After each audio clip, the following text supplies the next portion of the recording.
Se você acha que tem descanso, é igual nada, já direto do Schmidt. O Bahia jogou contra o Fortaleza na quarta-feira, depois pegou o Atlético Mineiro no sábado, 3 dias depois, e agora já pega o América de Cali, de novo 3 dias depois. Esse é o calendário do futebol brasileiro, de 3 em 3 dias. Para quem tem um time bom, é ótimo. A minha dopamina do meu cérebro agradece. Porque o Bahia joga, o Bahia goleia todo mundo, o Bahia bota medo nos adversários, fica assim se tremendo, e o Bahia domina a região. E todo pós-jogo eu venho aqui feliz gravar para vocês e tirar onda e zoar com os adversários que não estão fazendo bonito na Série A, caso de Fortaleza, Vitória e Sport, os adversários daqui do Nordeste. E hoje é um jogo pela competição mais importante do Bahia no ano. Sim, para mim, a competição mais importante não é o Brasileirão, não. Não é a Copa do Brasil, não. É a Copa Sul-Americana. Eu acho que o Bahia devia focar muito na Sul-Americana. Claro, um título brasileiro seria bem-vindo. Copa do Brasil também. Só que assim, um título internacional a gente nunca ganhou na vida. E é importante começar, pelo menos nem que seja um Sul-Americana. E outra coisa importantíssima, a gente pode classificar direto para a Libertadores e mais do que isso, classificar direto para o pote 1. Direto para o pote 1. O que nos daria o direito de pegar um grupo mais fácil, adversários mais fáceis e decidir os 2 jogos em casa, que é importantíssimo. A gente viu como isso fez falta essa temporada. E aí eu tava falando aqui, eu quero pegar com vocês aqui o chaveamento da Sula. Analisar hoje, analisar o próximo confronto, enfim. O chaveamento da Sula na tela para vocês aí. E a gente pegou um chaveamento de nível Libertadores. Eu não tô brincando, não. Primeiro, América de Cali. Aí já vou começar a fazer análise do adversário de hoje, América de Cali. Vou conversar para vocês. Eu não tenho um alto conhecimento da América de Cali. Eu não conheço o elenco da América de Cali, nada disso. Porém, o América de Cali, até o momento que eu via, um mês atrás, era líder do Campeonato Colombiano, da Apertura. Aí depois acho que teve aquele playoff lá, o Campeonato Colombiano é muito complicado. Mas é o seguinte, o América de Cali é um time fortíssimo. É um time de muita tradição na Colômbia. É um time que geralmente joga Libertadores, está na Sula, mas que geralmente joga Libertadores. Eu não sei por que está na Sula, porque geralmente o time que está lá, como eu falei. E deve estar, talvez esteja lá ano que vem. Eu acho que provavelmente vai estar na Libertadores ano que vem. Assim como o Bahia também vai estar na Libertadores ano que vem, provavelmente. Então, é um jogo bastante difícil, é um jogo bastante complicado. Mas eu acho que o Bahia tem um elenco muito bom. E um elenco que é melhor do que o América de Cali. Você não tem um jogador na América de Cali que você conhece, que é muito conhecido. Claro que isso é análise rasa. Pode ter uns caras lá bom. Inclusive, a América de Cali deu trabalho pro Corinthians na Sul-Americana, na primeira fase, e ficou em segundo lugar do grupo. Eliminou o Corinthians, inclusive. Mas é o seguinte, o Bahia tem um time melhor, tem um elenco assim mais encorpado, beleza? E a gente tem que fazer o nosso papel de casa, nosso dever de casa, porque o América de Cali é muito forte lá na Colômbia. É dificílimo você pegar o América de Cali lá na Colômbia, cara. É dificílimo. E o Bahia tem que fazer o seu papel e tem que vencer hoje dentro da Fonte Nova.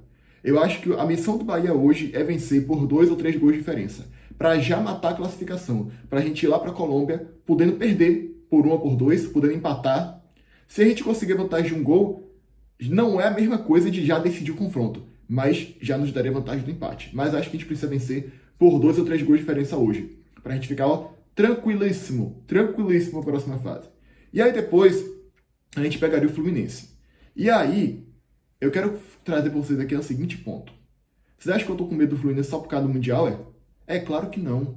Se a gente fizesse essa análise antes do Mundial, Bahia e Fluminense era pau a pau. E o Bahia tava até jogando mais bola. E se você fizer um X1 do elenco do Bahia e Fluminense, o Bahia tá nível a nível ali, nivelado com o Fluminense. Talvez o Bahia até ganhe no X1. Depois eu faço esse um X1, porque o objetivo desse vídeo não é nem falar do Fluminense. É falar do América de Cali e do chaveamento em si. Olha o chaveamento que a gente pegou. Depois do Fluminense, a gente pode pegar o Lanús, que também é um time de alta tradição da Argentina, já jogou Libertadores várias vezes, já fez final de Libertadores contra o Grêmio, então mais uma parada duríssima. Depois podemos pegar o Independiente, que é o rei de Copas, e outro rei de Copas também que é o Grêmio. Apesar do Grêmio tá com um time horroroso, foi trucidado pelo Cruzeiro, Mano Menezes é um péssimo treinador, e mesmo o Grêmio sendo tanta tradição em Copas, eu acredito que se a gente pegar o Grêmio, a gente ganha do Grêmio. Agora, o Independiente eu já não sei. Porque o Independiente é impressionante, cara. É impressionante, é um rei de Copas. Mais do que o Grêmio. O que esse time já conquistou de Copa Internacional, eu nunca vi na vida, tá? Eu nunca vi na vida.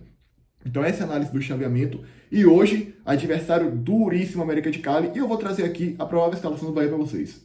Lembrando que a gente tá ferrado porque o William José se machucou. Então o Lúcio vai entrar. E o Lúcio tá numa péssima fase. Eu espero, pelo amor de Deus, que hoje Hoje acenda nele aquele Lúcio que ele sempre foi, desde que ele chegou. Porque se ele jogar como ele vem jogando, nós estamos ferrados, tá? A gente vai ter que depender de Eric Pulga e Ademir nas pontas. Eu, talvez, entraria até de Cauli, tá? Eu não escalaria Lúcio, não. Botaria Cauli, ia de 4-4-2 e botava Eric Pulga e Ademir mais na frente ali. Ou então, Cauli de falso 9. Por que não? Cauli de falso 9, porque, cara, Lúcio Rodrigues não tá jogando nada. E eu tenho medo dele não render hoje. Então, o ataque é Lúcio Rodrigues, Eric Pulga e Ademir, Everton Ribeiro, Jean Lucas e Alexandre no meio. E na defesa, Gilberto, David Duarte, Santiago Mingo, Luciano Juba e Marcos Felipe. É o seguinte, ele repetiu o time e eu quero falar agora sobre a rodagem do elenco. Porque é o seguinte, eu falei contra o Atlético Mineiro que deveria poupar uma peça ou outra. Porque a gente tá com um calendário apertado. Só que eu mudei de opinião. Por quê? Porque a gente acabou de parar do Super Mundial. Então ele tem um crédito aí de 3, 4 jogos, quem sabe, pra ele botar o time titular aí a rodo mesmo. Porque os caras estão com energia, ó, 100%. Então, se você pega aquela bateria de energia e botar aí, vai estar 100% verde e 100% completa. Então, eu acho que Ceni tá certo mesmo. E Ceni sempre foi esse treinador. Ele é ambicioso, então ele quer ganhar todas as competições, ele quer ir bem em todas as competições. É tanto que, antes da parada do Mundial, a gente pegou o Palmeiras no Allianz Parque. Dias depois, a gente ia pegar um jogo dificílimo da Libertadores, que eu nem lembro, não lembro quem era. Eu acho que era o Atlético Nacional, em casa. E ele botou titular contra o Palmeiras. E ganhou do Palmeiras. E aí depois, mesma coisa, ele pegou o Grêmio, tudo bem que dessa vez o jogo foi lá no Sul também. Então ele pode ter ponderado isso. Pô, já estamos aqui mesmo. Ele botou o titular contra o Grêmio e depois ia pegar o Inter. Também lá no Sul pela Libertadores, e vocês sabem o que aconteceu. E a gente acabou perdendo pro Grêmio, mesmo botando o time titular. Então, aí foi meio burro, né? Mas ele é um treinador que ele gosta de fazer isso. E eu acho que, no máximo até o jogo de volta, dá pra gente colocar o titular. Mas eu acho que contra o Fortaleza, eu já pouparia uma peça ou outra. Cara, Santiago Arias é um bom jogador. Não tá jogando há muito tempo. Por que ele não bota no jogo contra o Fortaleza, tô falando? No lugar, Arias no lugar de Gilberto. David Duarte, tem Gabriel Xavier, que é um bom zagueiro. David Duarte, precisamos falar dele, tá? Eu esqueci de falar de David Duarte no jogo pós-jogo contra o Atlético Mineiro. Que volta por cima esse cara tá dando, velho. Que volta por cima ele tá dando. Tá fazendo uma grande temporada e eu gosto quando o jogador dá a volta por cima assim. Diferente de Lúcio, que tá em uma fase. David Duarte, ó, deu um up incrível, cara. Ele tava escanteado, não tava tendo oportunidade, porque tava fazendo péssimas partidas, vinha sendo um péssimo zagueiro, mas ele agora se encontrou. E ele agora pegou a titularidade do Bahia, inacreditável, junto com o Santiago Mingo. Mas bota o Gabriel Xavier pra jogar um jogo aí pra poupar, já que a gente tem um bom banco. O nosso banco é bom, cara. Acevedo, Gabriel Xavier, aí tem Michel Araújo, que fez o gol contra o Atlético Mineiro, aí tem Santiago Arias, o nosso banco é Arias. Nosso banco é um jogador de seleção. É um jogador que tá marcando Messi na Copa América e marcou muito bem. E anulou completamente Messi na final da Copa América. Então, o nosso banco é bom. A gente tem Cauli no banco, cara.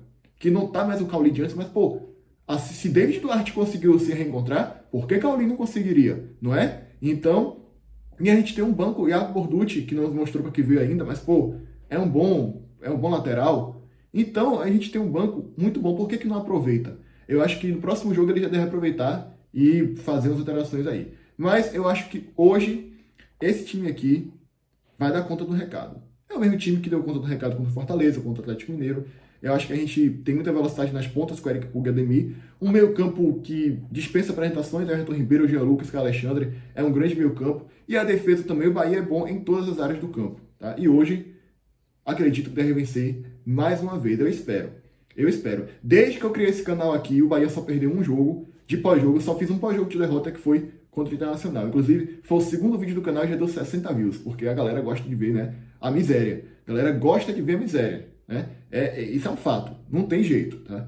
E aí, é aguardar para ver agora, cara. Eu espero que o Bahia faça essa parte hoje, porque se o Bahia empatar hoje e deixar para decidir em Cali, vai ficar bem complicado. Se perder, pior ainda. Se a gente for para Cali em desvantagem, a gente vai se arrombar, a gente vai se ferrar.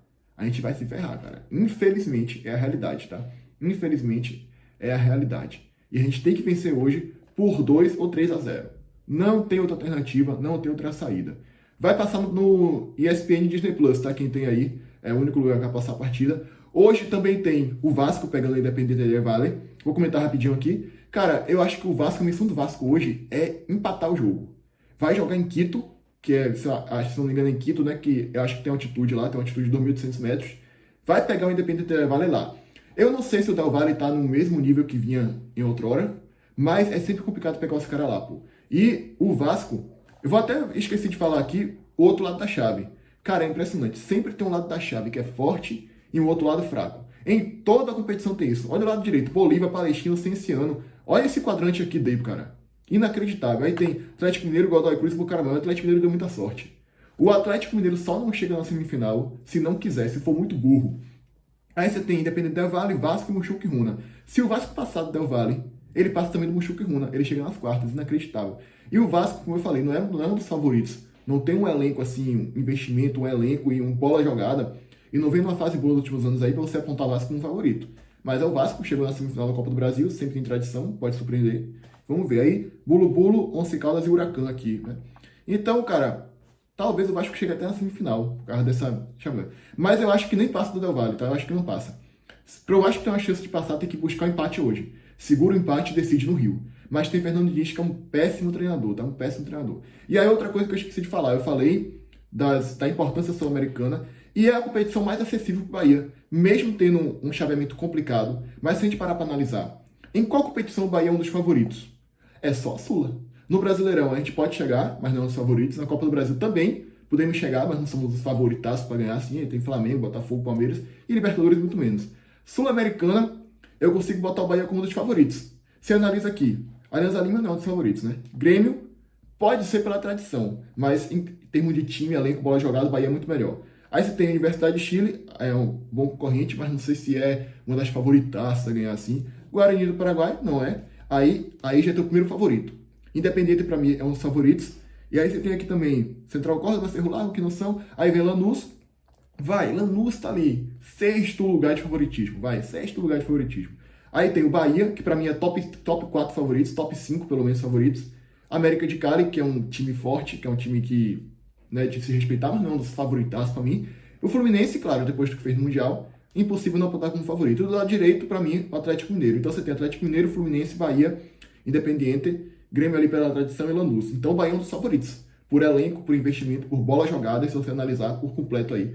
Por isso que eu acho que o nosso foco tem que ser essa competição. A Sul-Americana, por tudo que eu já falei, por tudo que engloba. Eu acho que a gente não tem que focar no Brasileirão, não. Nosso foco tem que ser na Sula. Muito menos Copa do Brasil. Até porque Copa do Brasil, a gente vai entrar direto nas quartas de final. Ah, como assim? A gente entrou na terceira fase, pegou o Paysandu, que é o lanterna da Série B, botou reserva e passou. 10 botou a reserva de novo agora e passado o retrô. É incrível porque, tipo assim, a gente não pegou nenhum time de Série B que tá bem na Série B, que pelo menos tá com confiança lá em cima. Um Goiás ou Curitiba, não. A gente pegou o lanterna na época que tava perdendo de todo mundo. E na outra fase a gente pegou o Retrô, que é o lanterna da Série C nesse momento, tá? O Retrô piorou desde que eu gravei o vídeo do sorteio até aqui. Então, para mim o nosso foco tem que ser agora a Sul-Americana. Foco total. E hoje, como eu falei, vencer por 2, 3 gols de diferença para chegar lá, ó, tranquilo e poder perder e poder conseguir um empate lá. E o Vasco, como eu falei, tem que buscar um empate hoje, porque se perder hoje, ou então perder de pouco, perder de 1-0, um gol de diferença. E aí vem pro Rio, dá para decidir aqui no Rio. Mas se perder hoje por 2 gols, 3 gols, aí eu acho que o Vasco tem grande chance de ser eliminado para esse Independente Del Valle, tá? E agora é aguardar para ver. Vou trazer depois o pós-jogo aqui de noite do Bahia e comentar um pouquinho também do resultado do jogo do Vasco. E aí é isso, galera. Até de noite, fui, até o próximo vídeo. Adiós.